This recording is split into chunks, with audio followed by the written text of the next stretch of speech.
Hey, good afternoon, team. Archie Luper here, Leadership in a Minute. Very important topic I want to talk about today is DEI, diversity, equity, and inclusion. We see a lot written on it, both positive and negative, some debating whether it's something we even need to talk about. I do want to talk about this because I want to add a letter to the discussion, because for me, this additional letter really is the proof that DEI is really happening. And so I want to add to the discussion the letter B. I want to give you what for many of you may be a new word today, but I think it will give you an impression about DEI that's very, very important in leadership. Well, let's go back. Let's start with diversity, number one, and look at a definition of diversity. Notice this: diversity represents the full spectrum of human demographic differences, which can include race, its religion, gender, sexual orientation, age, socioeconomic status, or physical disability.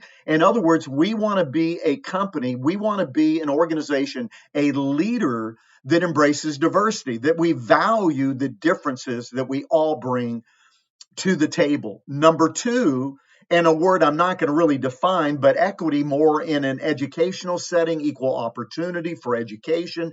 But I do want to talk about inclusion, because inclusion follows really with diversity. And notice the definition for inclusion. It is the extent to which employees are valued, respected, accepted, and encouraged to fully participate in the organization. And that's incredibly important also, that you embrace inclusiveness where everybody in the organization has equal opportunity for promotions, advancements, projects, whatever the case would be in your industry. But the final word, the B word, that I want to present to you today may be new for you today, but is so important in leadership to understand this is the outcome. This is in essence the proof that diversity and inclusion is happening, and the word is belonging.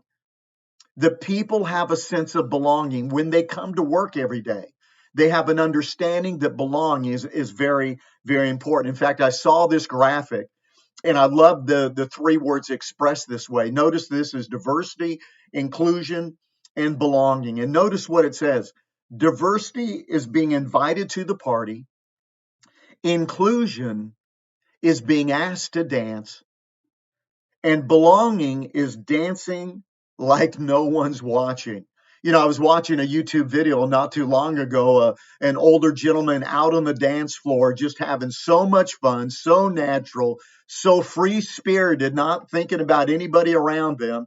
And that's what we're talking about in belonging, that when employees come to work, they feel open, they feel natural, they feel that they can be expressive and share from their natural ability and talents and really do great work. And they look at the organization, their team, as this is where I belong. This is my family, away from my nuclear family, but this is where I can come every day when I come to work and do my best work. Now, notice this, the business advantage of inclusivity. Now, notice what this chart says.